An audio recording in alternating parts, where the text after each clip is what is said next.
Good morning and welcome to the Sports Debate Podcast. I'm your host, BA. Of course, we have Jack Hirsch and James JT Martin here. By the way, happy birthday again, James. I know you're going to get sick of that.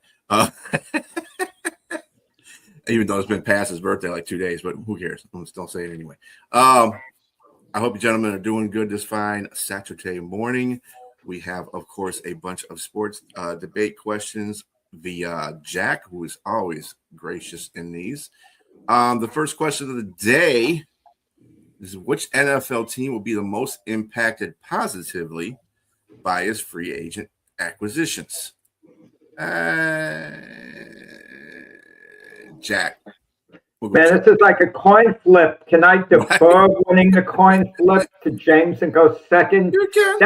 That, by the way, was one of my big beefs for years and years. I pride myself in being ahead of the times, and it never made sense to me, the NFL, all those years when a coach would win, a team would win a coin flip, they would always automatically take the ball, like to begin the game, meaning they kick off to start the second half. It never made any sense.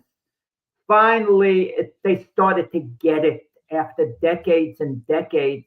And I understood it from the very start when I was a little kid, what made sense.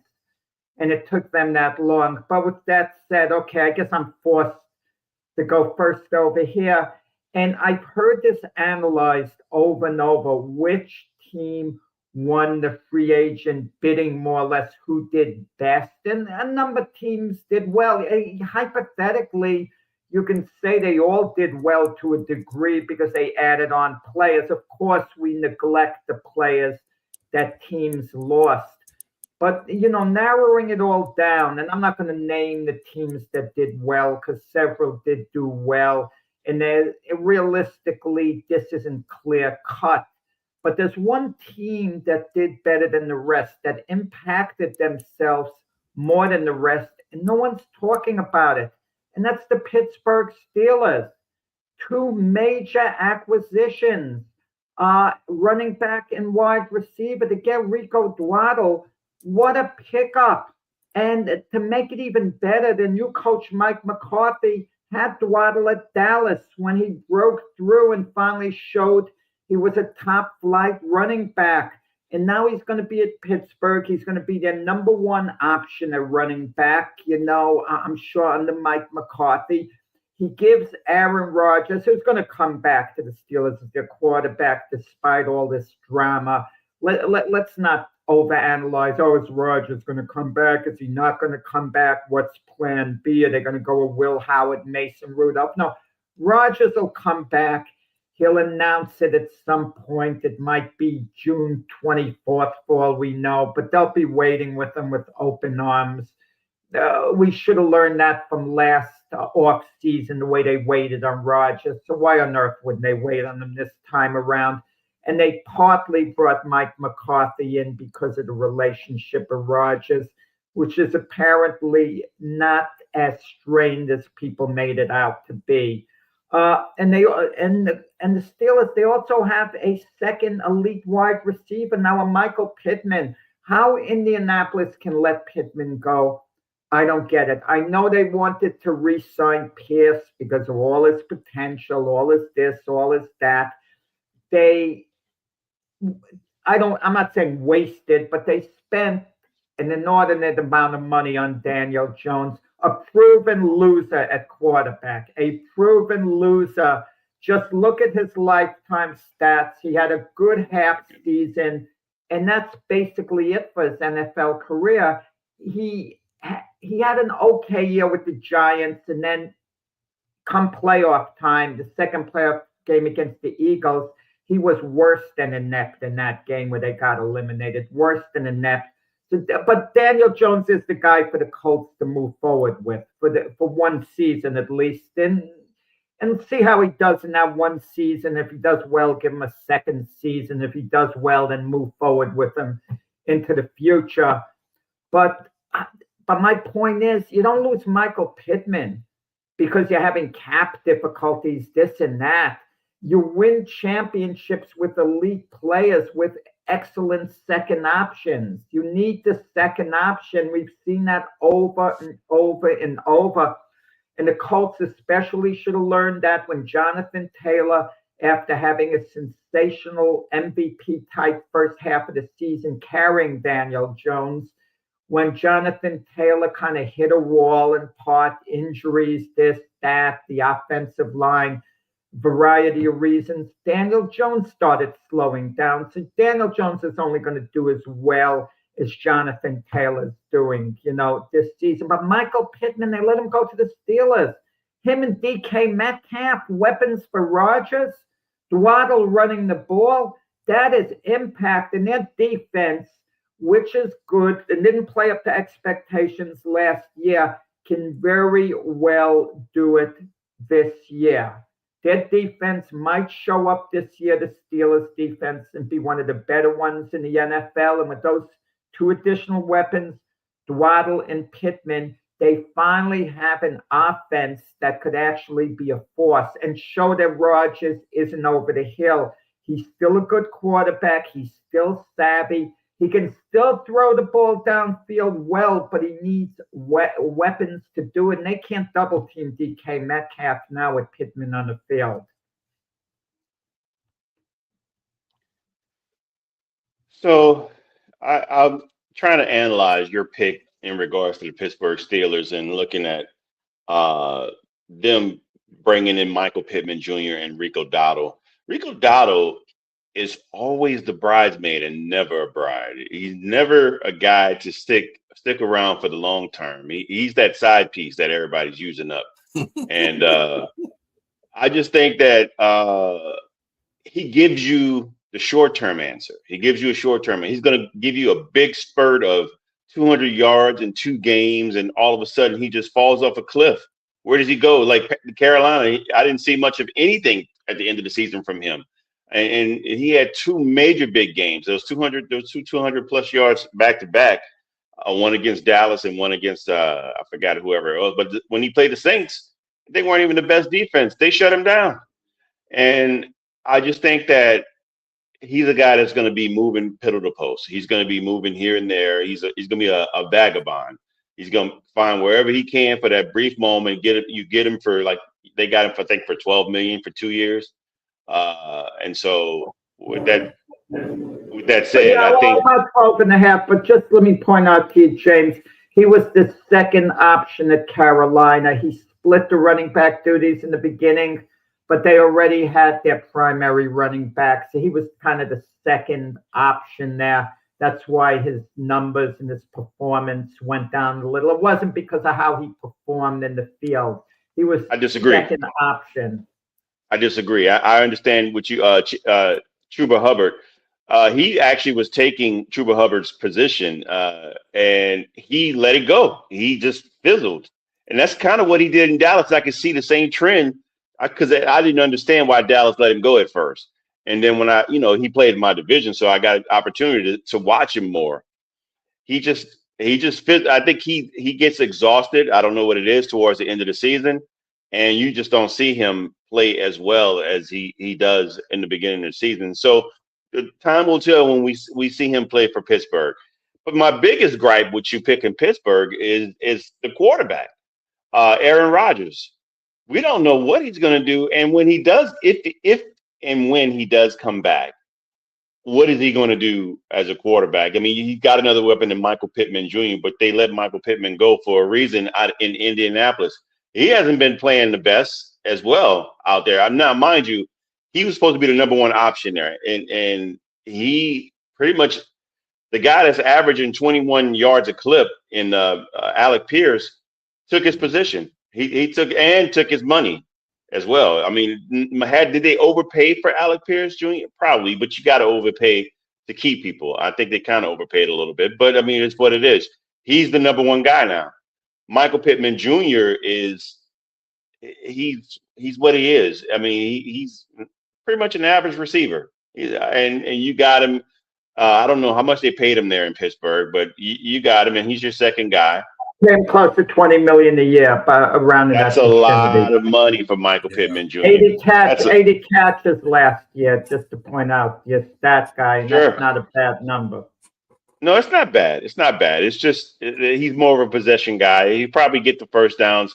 DK is the guy that's going to take the top off the defense, but he's the number one guy there. But with that said, the team that I picked, and you're probably going to laugh at this, is my own New Orleans Saints.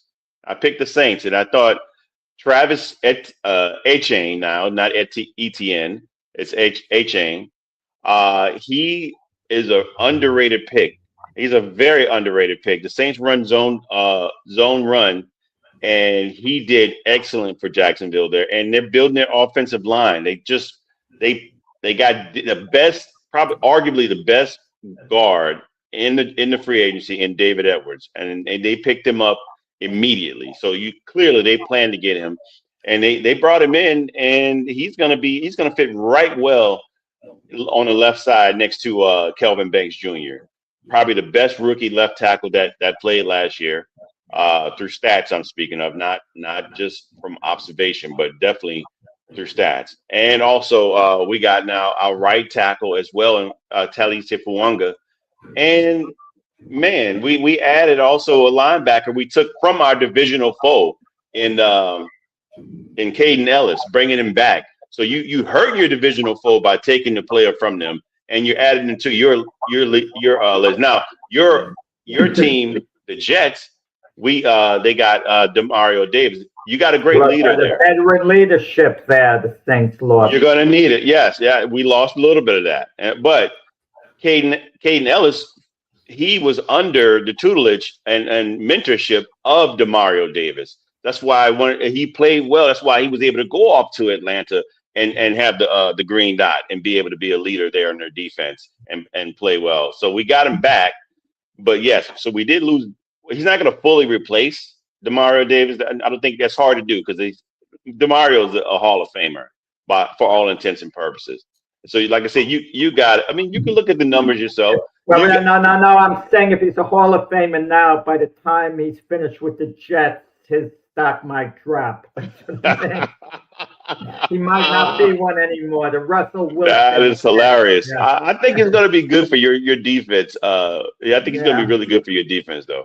He's going to get people in line, and he's got a relationship with Aaron Glenn there. So yeah, it'll help. He'll be good in the locker room. It might not mean much to you in the locker room, but it is important. He'll be good for there, sure. keeping guys in line. Yeah, right. And I'm going to say, don't sneeze at his stats. He had the most tackles in his career last season at age 37. So so he still can get it. He's still a thumper. He can get left and right pretty quick. So you got somebody that's going to shore up that. But the Saints have improved. We got a punter as well. Nothing splashy. That's like headline stuff. But yeah, they've improved. Yeah. Yeah. So I'm going to go off the chart here. The Raiders having vastly improved during this free agency. I mean, vastly. That was my next option. Yeah. They signed Terrion Johnson. He's a pretty good slot corner. I'm not too sure about the Eric Stokes one. Eric Stokes is not a good corner, but whatever. They signed Tyler Linderbaum to help protect their quarterback. Right. The sneaky signing that they did was Jalen Naylor. I think Jalen Naylor is a very good wide receiver. He's played in my division for a while. Mm-hmm. Yeah, he's really good. If he's given that chance, he could be the guy that makes a difference on that offense and spread them out a little bit. He's really good. They got Kwity Paye, Nakobe Dean. They practically just completely changed Quay Walker.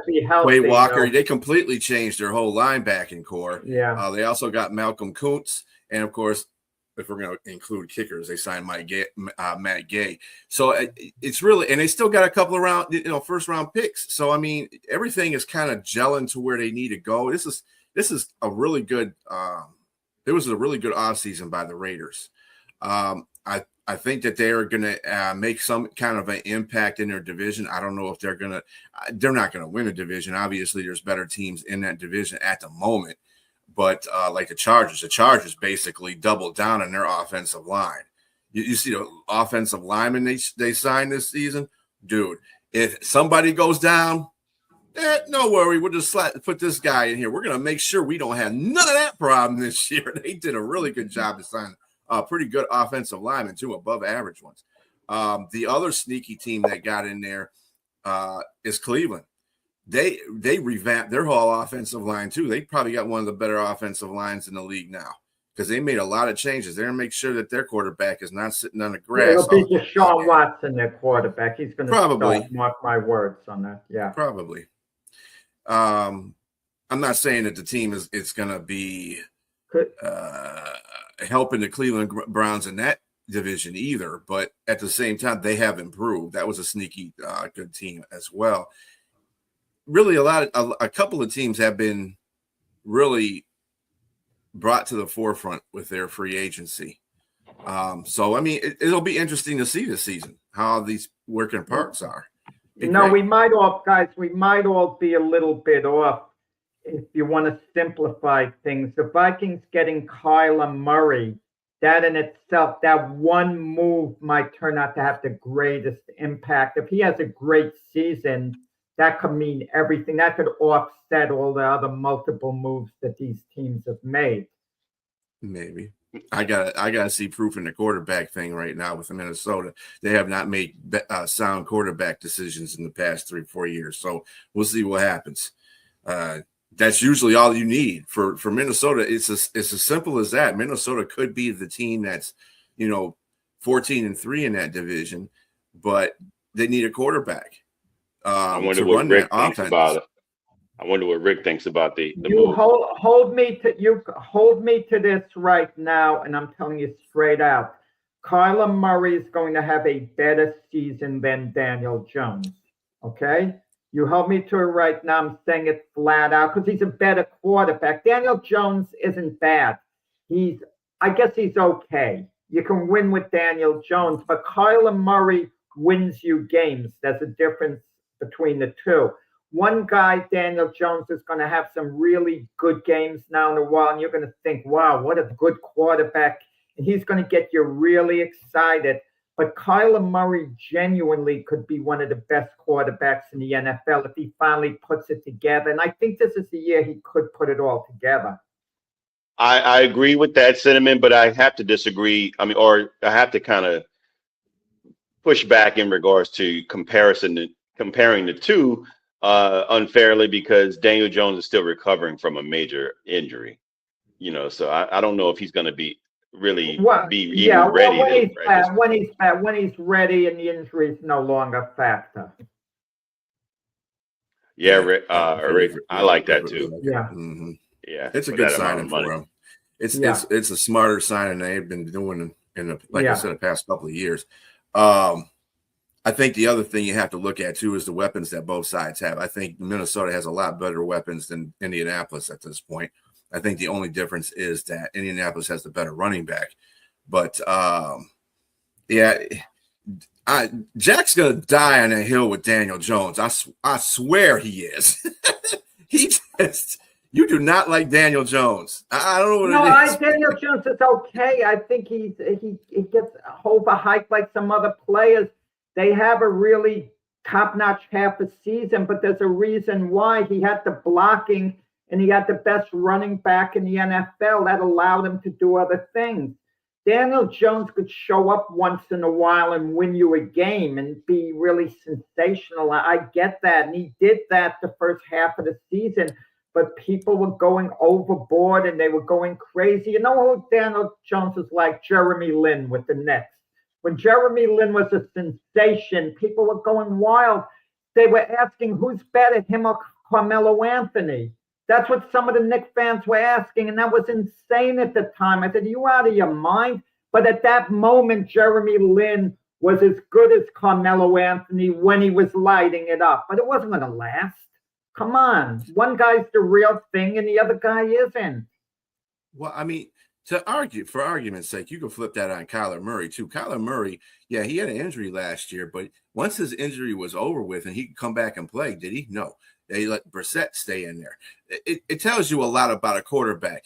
Everybody was loathing Kyler Murray last year, but all of a sudden he's like the best pick that Minnesota can pick up. His attitude. It's what have you done for me lately? That's what it is. It's like Daniel Jones. It's like you keep comparing Daniel Jones to the New York Daniel Jones, but when he's on Indianapolis, it's what have you done for me lately? He's done what he's supposed to do. He had an injury, and you can expose Indianapolis offense if your offensive line doesn't block well, and you can stop Jonathan Taylor, but that's usually a whole bunch. Anyway, the next question shall be: are the Baltimore Ravens going to be better off with Trey Hendrickson than they would have been with Max Crosby? Go ahead, James. This is yours. I'm going to say absolutely not. This whole debacle with the so-called failed physical, I think is a big sham. I think they had buyer's remorse.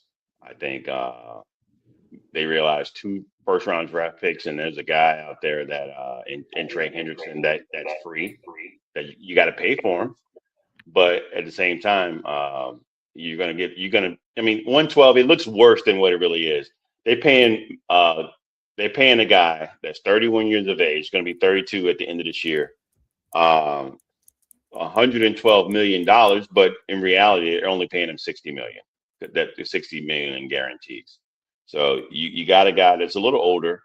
He's more of a pass rush specialist. He's not a full guy. A full package guy like Max Crosby. I would say Max Crosby is a guy that's a wrecking ball. And I got stats to prove it, Jack. I know you're always ragging me about being a stats guy, but Max Crosby, for an edge, he has 78 total tackles last year. 78. Most edges don't even average 40 tackles in the season. Most guys are there to do their job and he's more proactive. What I found out, he's more proactive in his approach, meaning he'll look at the offensive line, he'll look at the quarterback, and then he moves around. He figures the game out before the snap versus being reactive, which is most defensive linemen or defensive edges. And so his total stats, Max Crosby, were 45 solo tackles, 10 sacks, and 2 forced fumbles and 1 interception. Trey Hendrickson, he had 11 solo tackles, 4 sacks, and 1 forced fumble, no interceptions.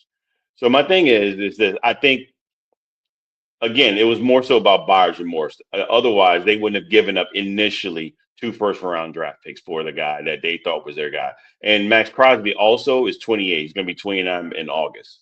So he's a lot younger. That's a big thing. That's a huge thing. These guys are when you're looking at that type of position, it's drastic in regards to the age difference, and so and the amount of play. But again, somebody that can play that well against a run is incredible. When you're a pass rush specialist and you can tackle and you have instincts to be able to stop the run, that's what you're looking for. Again, like I said, this guy was a wrecking machine, a wrecking ball. Mind you, how bad the knee injury was, we can assume that it wasn't up to the standard for them.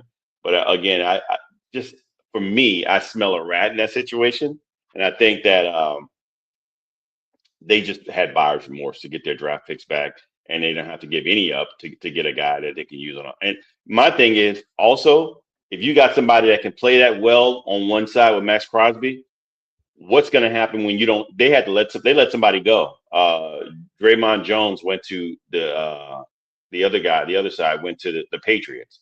So now you got to figure out what you're going to do on the other side of Trey Hendrickson. And you know what Trey Hendrickson was by himself in Cincinnati. Imagine an older Trey Hendrickson by himself in Baltimore. What's going to happen? They got really good DTs, but they don't have another edge to set the other side. So for me, my answer would have been they would have been better off giving up those 2 first-round draft picks and keeping Max Crosby. Well, the Ravens have a much better defense than the Cincinnati Bengals. I wouldn't do the comparison. The Bengals defense has been traditionally awful. That's been the weak link of the team. And Hendrickson was hurt last year. Keep that in mind. And that affected him. And he still saw the field and forced himself to go out there and maybe play at certain times when he shouldn't have been I playing. got to cut you off 1 second, Jack. Max was hurt too, but he still played. He played through. Well, he didn't play through. They shut him down at the end. They shut him down. They shut him down at the end, but he was hurt before. He was playing games you can't hurt. compare the That's what I'm saying. injuries. You don't know the effect. Hendrickson didn't intentionally sit out. The times he didn't play, he just couldn't see the field. But in any event, if we're going to match up strictly Max Crosby and Trey Hendrickson, you have a good argument simply because Max Crosby's 3 years younger. And that means that's significant somewhat from age 28 to 31 when it comes to edge rushers, because they have to have that explosive first move, and you kind of lose it a little the older you get. But when you consider the draft picks, I mean, the Ravens are much better off. They have their 2 number ones in Trey Hendrickson. So now you mean to tell me if the Ravens had buyer's remorse over trading their 2 number ones for Max Crosby, are you going to tell me they have buyer's remorse not if keeping their 2 number ones and adding Trey Hendrickson? No, they're giddy about it. They're happy about it. We have 2 number ones back, and even if Trey Hendrickson isn't as good as Max Crosby, he's at least somewhat close to being as good as him, at least somewhat close. And we have our 2 number ones. The Ravens are much better off moving forward, having their 2 number ones and Trey Hendrickson, who can give them at least a couple of more good years. And unlike the Raiders, the Ravens are in a position to contend for Super Bowl right now. I'm not saying they're going to get there, but they're in that position. The Raven team right now is built to win. They didn't get it done last year. They were one of the great disappointments in the NFL. But this is a new season, and if Lamar Jackson stays healthy all year and brings the level of enthusiasm that we'd like to see, that he's shown in the past in a couple of MVP seasons in which he could have even won a 3rd MVP, the Ravens are going to be tough to deal with, and Trey Hendrickson's going to have enough help on the defensive side of the ball where he's going to be able to concentrate for the most part on what he does best, rushing the passer, not having to be concerned also with the running game. And yeah, so I'm going to sum up. Maybe Max Crosby is marginally better than Trey Hendrickson, but the Ravens having Trey Hendrickson instead, their 2 number ones, I think they're absolutely better off. I'm going to say this and I'll let B go. To me, the Ravens making this move tells me that they're not contending for the Super Bowl championship. It tells me that they're not in a rebuild, but maybe a semi-rebuild where they got to change some things up. Because think about it. You got Derrick Henry. He had a good year last year. It wasn't as great as his first year with them, but he's still over 30. So you got to consider that he may be declining. Lamar Jackson is becoming maybe more injury prone. We're not sure how that's going. And Lamar Jackson's one of the best quarterbacks in the league. But that being said, you want those 1st round draft picks, like you said, to possibly shore up your defense, maybe shore up some youthfulness coming into your team. But that doesn't guarantee that going to the Super Bowl, or contending for one. To me, Max Crosby, had you added him on, they would have been better off, but they might not. They must think that they're not going to be there because you want to. They're looking at maybe 2 or 3 years down the road. They're going to be rebuilding. They're going to be a full rebuild because everybody's aging, and you're losing a lot of players because their defense was terrible last. It wasn't good last year. It was okay. It started getting a little better at the end, but their run defense was okay. It was all right. They lost players from that defense, and so now you're trying to add something to show up again, a pass rush, but you're an aging team. So I just think that again, I thought Max Crosby was a loss for them. They would have been better off with him. Well, I'm gonna have to disagree with both of y'all. I think Hendrickson is this dude is third since 2020 in sacks with 74.5. That's a stat that you can't deny. Max Crosby has 59.5 sacks in that same amount of time. Youth is he's got 69. I looked that up too. It's 69. 69. Yeah. Anyway, but 69.5. His run defense is putrid for that same guy you're talking about. That run defense is terrible. So, and you need help in that regard. He's a specialist. I can tell you how many snaps that they had. One had over 5,000, almost 6,000 snaps, and the other had 3,000 snaps, because that tells you he's a situational player. Yes, you have 17 sacks in two seasons back to back, but what's the rest of your defense doing? I mean, what are you doing stopping the run? I mean, the run gap is probably horrible, and you got somebody like Max Crosby that he's got tackles for losses with running backs. So it's just, it's a complete game. I love the fact that he was a pass rush specialist. Trust me, we drafted Trey Hendrickson. There's nothing wrong with him as far as what his niche is. But as a complete player, man, come on. There's no comparison. He's a defensive end. That's what his job is. I'm sick of that kind of stuff too, because they do the same thing to Aiden Hutchinson all the time, and you don't have to do that. Your job is to pressure the quarterback. That's what an edge does. That's what Trey Hendrickson is good at doing. If you got what Max Crosby has as a benefit, but his defense wasn't exactly the greatest either, and he was doing a lot of that stuff on his own. Just like Cincinnati didn't have anybody to help out Trey Hendrickson with that whole situation. I'm going to have to disagree with you again, brother.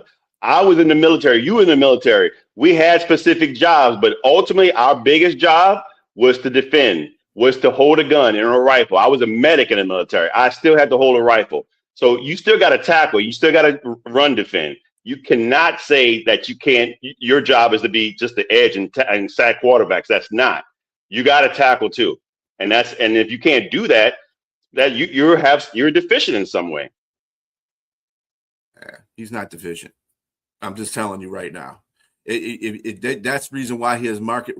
I think the thing that messed up Hendrickson was his whole attitude near the end. The last year and a little bit the year before that, and the fact that he had a big price tag on him, because at the time he was a sought after commodity. Max Crosby wasn't, because Max Crosby was standing on his ground about, I'm not being traded because I'm a Raider. I'm a Raider for life. So nobody was paying too much attention to Max Crosby anymore. But I mean, you can't knock the guy. He's third in sacks since 2020. That's with Myles Garrett and TJ Watt. And Michael Parsons is behind him. Now, Michael Parsons, of course, I think he's one of the better edges. But at the same time, we're not talking about Michael Parsons, talking about Trey Hendrickson and Max Crosby. I like Max Crosby, but that injury is I think that injury is not as, I think it's worse than people are making it out to be, to tell you the truth.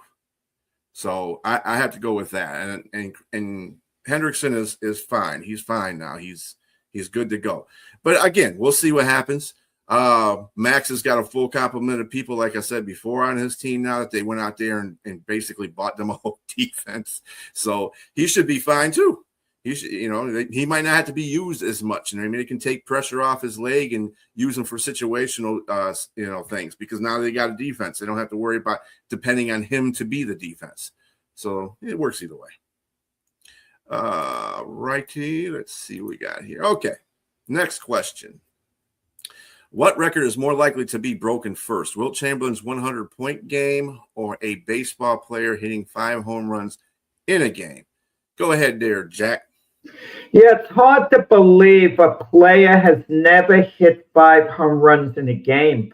I mean, they do it in batting practice. They hit one ball out after the other. And Wilt Chamberlain's 100-point game obviously came into the news again this week with Bam Adebayo scoring 83 points. Is 83 points close to 100 points? It's 83% there. That's a big 17% away. And Bam Adebayo's 83-point game came into a lot of controversy. Were they just feeding him the ball? Were they just gearing the offense around him? Well, who cares? And let me tell you something about the 5 home runs. Very silently, a couple of years ago, Aaron Judge came close, could have hit 5 home runs in a game, and no one talks about it. That game, Judge came up 5 times. He hit 3 home runs.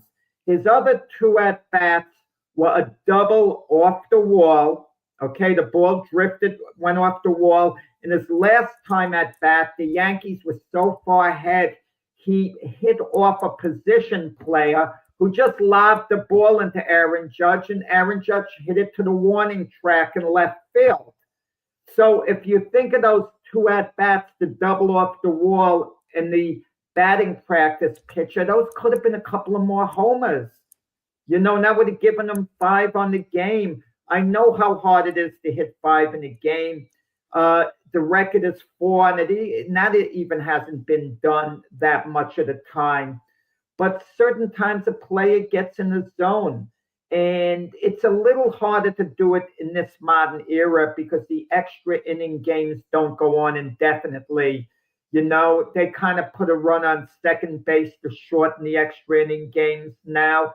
But it's hard to believe someone isn't going to hit 5 in a game, But as far as Wilt Chamberlain's 100-point game, Bam Adebayo shot less than 50%.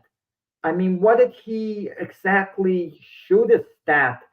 What? I mean, I forgot the exact number, but I think it was under 50%. I'm having a brain freeze. You're right. As far as his the field percentage. Yeah. Field goal percentage. It was under 50%. It was. It was. He shot. Just so you know, he shot 20 of 43. 20 of 43. So let's say Bam Adebayo did 28 out of 43. That would get him, and one of them was a 3-pointer. There's your 100 points right there. And that's excellent shooting, excellent, superb, but it's not outwardly 28 out of 43. It's great shooting. Don't get me wrong. You're shooting 68% or thereabouts. That's great. Super great, but it's extremely doable. Guys get in the zone. So if Adebayo had shot better, there's your 100 points right there. And I understand it's a team effort. One of these days, everyone is going to get together and feed a certain player the ball. If the Bulls wanted to do that with Michael Jordan in his prime, they pulled him aside. Michael, we want you to get 100 against the weakest team in the league. He would have made a run at it. Gotten 85 points or whatever, I got to believe. But with that said, I think the 5 home runs in the game fall first. I really do, because I think one player is just going to get in the zone. He's going to get up 6-7 times, and he'll just be in a zone like Reggie Jackson was in the World Series. He walked, then the other 3 times on the first pitch, he hit a home run every time. So I think a player would have to get up about 6 times or so, hit 5 out of 6. It's got to happen at some point. That it hasn't already, I'm astonished. Fair to you, Jack. You're right. In regards to the baseball, I mean, guys are coming close. You mentioned Aaron Judge a couple of years ago, but there were 2 guys last year in 2025. Kyle Schwarber for the Phillies, he hit 4, and he came close to 5 against the Atlanta Braves, and also Nick Kurtz as well did it too for the Athletics. But that's 2 guys that hit 4. So I mean, it's not far off, but I mean, come on, man. I broke down Adebayo's numbers, and it wasn't a terrible game, but it wasn't great. It was. I think if you have a guy that has an elite shooting percentage, like let's just say SGA, he's a high percentage 2-pointer guy, and let's just say he has a game where he's lighting up threes, or a Luka Doncic, he has a game like that. Those guys have an opportunity to do it, but it would have to be a game where, like you said, the guys would have to feed them. Because there's never going to be a guy like Wilt Chamberlain to average 50 points in a game, to average 30 rebounds in a game. First of all, Wilt was 7 foot. He was a dominant force. He wasn't just a basketball player. He was a 7-foot athlete. I mean, he did the track. He excelled in track and field. The high jump and the shot put, and he also excelled in volleyball. So, I mean, that's kind of weird saying that, but yeah, he also excelled in volleyball too as well. But I mean, my man was 7 foot, so that you don't see many 7-footers that are dominant back then than you do in the 90s and the 2010s, or even now where guys like Wembanyama, I'm messing this man's name, Wemby. I'll just say Wemby. He can play all over the court at his height, which is incredible. But with that being said, Adebayo, he's a small center, but he shot 36. He made free throws. He went to the line 43 times. He made 36 free throws, which is an ungodly amount. But the shooting percentage wasn't all that great. He shot 7 of 20. He made 7 of 22 3-pointers. That's a terrible percentage in regards to 3-pointers. Excuse me. Wow. And also, like we mentioned, Jack, he's the only player of anybody that shot over 70 points. He's the only player to shoot under 50%. So if you got a guy that's going to make those shots, there's an opportunity. Like you said, he made 83 points. He's 17 points away from shooting 100. Had it been somebody like SGA or Luka Doncic, and it may happen. I think it may happen sooner than we think, because the way defense plays now, it's nowhere near what it was. So it's a great opportunity to be able to shoot 100 points now. But just the guy has to get fed the ball. And so just like they did with Adebayo, and I think it's probably going to happen now. Somebody's going to want to say, if Adebayo is that close, why can't I go ahead and do that one game? Especially like SGA. I get the feeling if a guy is close, once he's over 80 points and there's time left on the clock, some of these defenses might tank it. The way Brett Favre tanked it with Michael Strahan, that sack should have been disallowed because that was a blatant dive. That's like throwing a game, throwing a record, what Favre did. But that's a discussion for another time, But sometimes we see the opposition cooperate, and I get the feeling they might cooperate with certain players. Like if it's a Steph Curry, for example, a well-liked player, they might step back and not guard him nearly as tight and allow him to keep taking 3-pointers with more of an open look than otherwise. That's what I think could happen in that case. But in baseball, would they groove a pitch for a 5th home run? I don't think so. I really don't. I don't think they'd ever groove it and let a guy hit a 5th home run unless it's a former teammate, someone who has a relationship, or the player's so well loved, like he's an iconic player. He's been in the league and they all admire him. So that element always comes into play with a record, because we saw it happen with Michael Strahan, who definitely shouldn't be the sack leader based on Brett Favre tanking it. And I think we all could agree, and not so much on what I said. You might disagree with that. That's fine. But we all agree that Brett Favre did tank it with Michael Strahan. Kind of like Joe Burrow. Joe Burrow might have. I'm not sure, but I'm willing. I have an open mind on that. He basically did the same thing, though. Not exactly. But Favre, it's clean cut. And even at the end of the play, you saw one of the Giant players patting Favre on the back, thanking him for what he did for Strahan. In Burrow's case, I don't like the look of that, but I'm not certain with Burrow and Myles Garrett. I kept watching the replay. I'm 50-50 whether or not Burrow tanked it or not. With Favre, 100%, he intentionally planned to tank it, and he did. I think it was more about the fear factor between them two. Brett Favre wasn't really fearful of Michael Strahan like, today's quarterbacks are fearful of defensive ends getting loose and sandwiching them. I think Burrow was like, oh, damn.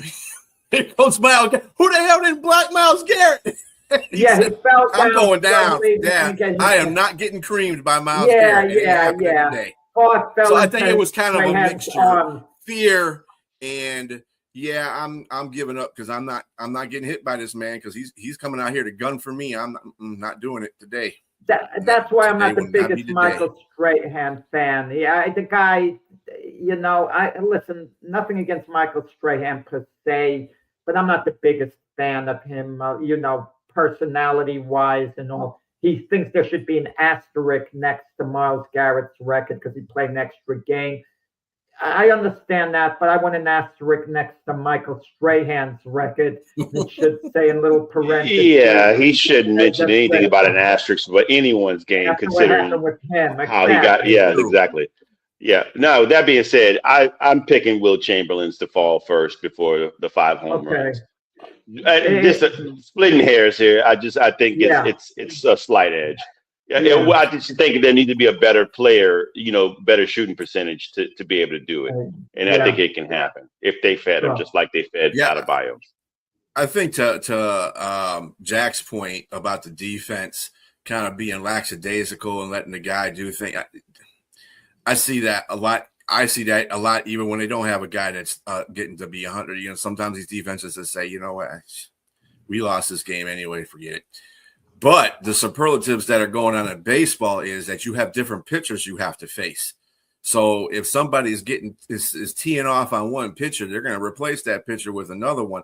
And believe me, I think the competitive edge in baseball may not just be the final count in the final score, but the fact that if this guy is trying to go for 5 home runs, oh, you're not getting it off me, buddy. Yeah, I'm not going to go in the record books as the pitcher that gave up the 5th home run. That ain't going to happen. And I think that's the more competitive advantage that pitchers have, or the reason why it's going to be harder for somebody to hit 5 home runs than somebody getting 100 points in the NBA, because I can see it. I mean, look how many times has been done, almost been done in this century alone. So, if it happens, I think it'll be NBA. Anyway, on to the next one. Which broadcaster is more valuable to ESPN, Pat McAfee or Stephen A. Smith? Oh, this ought to be good. Go ahead, James. Well, we flip the coin. Let me defer to Jack, as he likes to call me Stephen A. from time to time.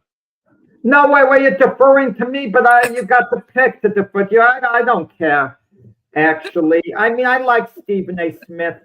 I'm friends with Max Kellerman, but I've always liked Stephen A. Smith. I understand Stephen A. Smith. He felt the need to move on from Max. Stephen A's lost his mojo in First Take. They have a whole bunch of people working with him, and he's not the dominant personality there. He's like the quarterback we refer to as a game manager now, not a guy who goes out and wins the game. He still has a big personality, but on Pat McAfee's show, he's the guy. He has all these other workers, okay? Let's put it that way. I'm looking at the best term to give him surrounding him, but who even remembers their name? He's the guy, and he gets great guests. He gets better guests than Stephen A. Smith gets. And listen, Stephen A. Smith is still a big personality, but in all honesty, if we can watch one show or the other, I think, and I don't know what the ratings are, I like Pat McAfee's show better now because Stephen A. Smith beats a topic to death. They go on and on and on. You think we're bad guys sometimes? I mean, they're terrible. The Kyler Murray thing, how that's going to benefit the Vikings.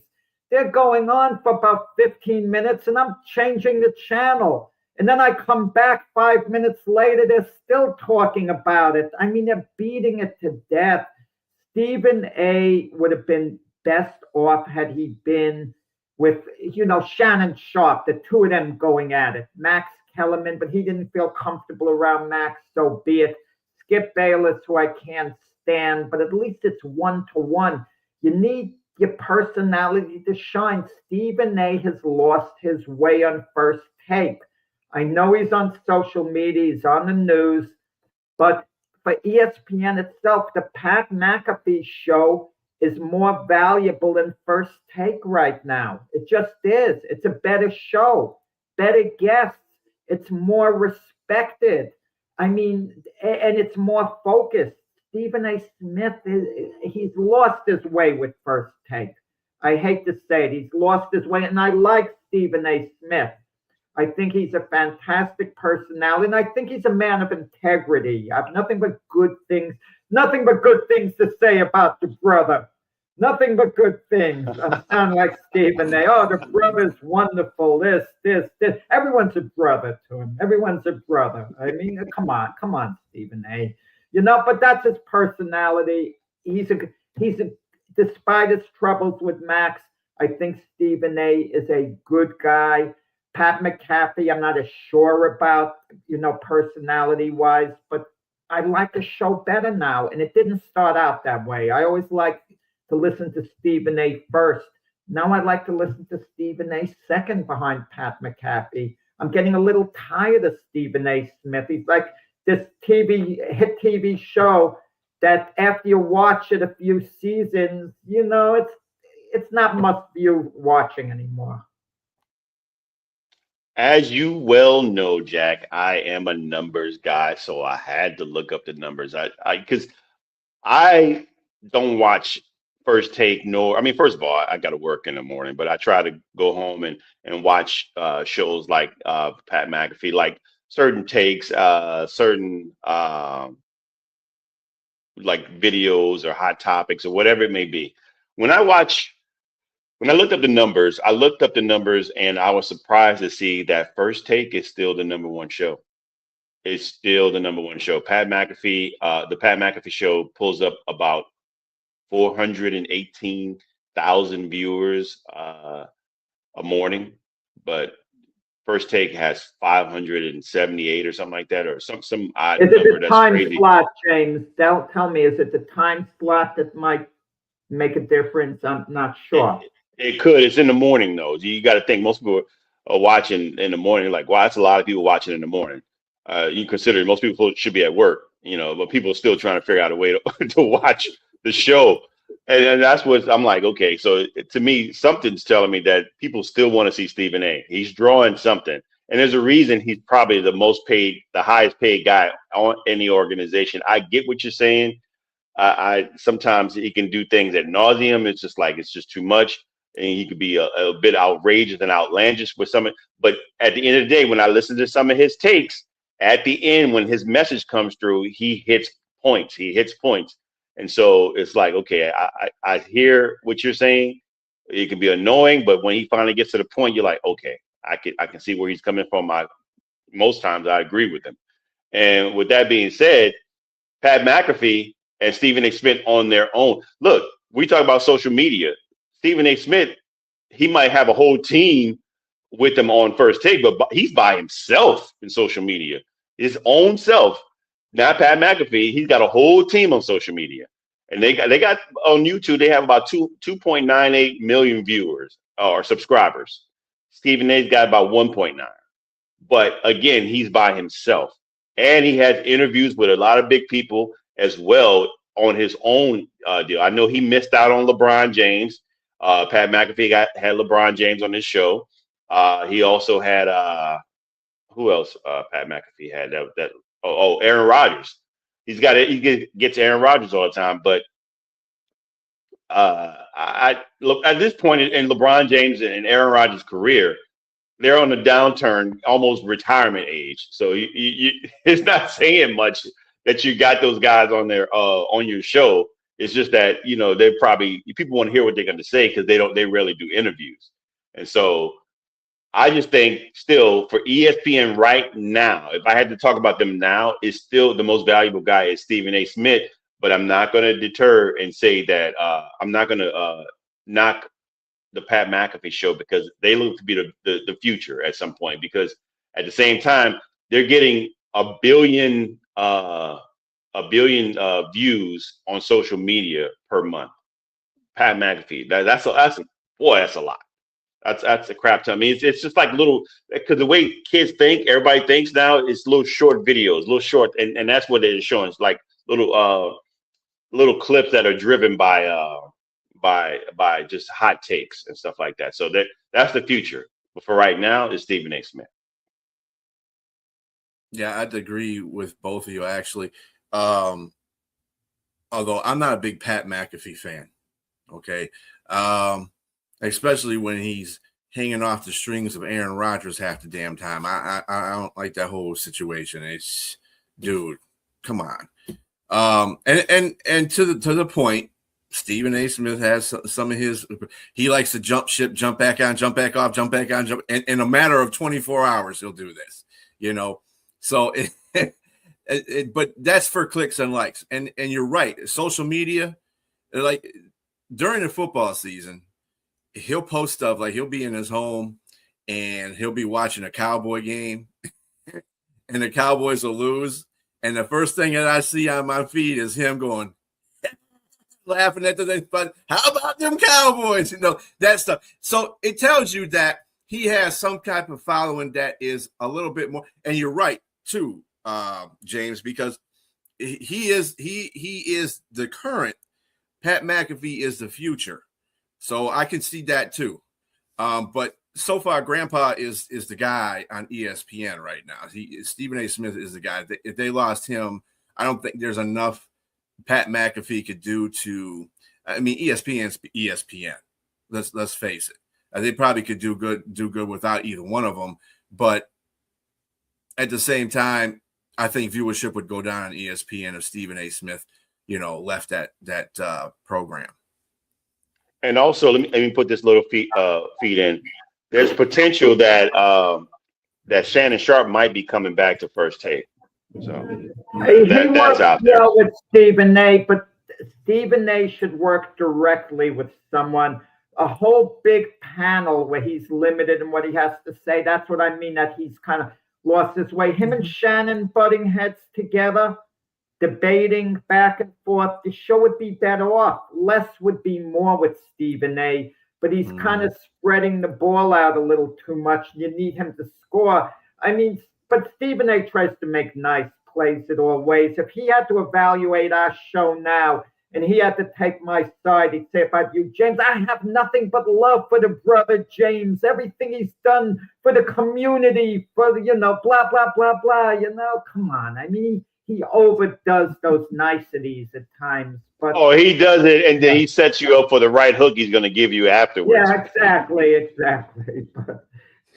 And on that note, ladies and gentlemen, watching the show, we are going to end our day with that. And everybody have a great rest of your day. We'll see you tomorrow at 8 on the Big Sports Show Sunday. And have a good one.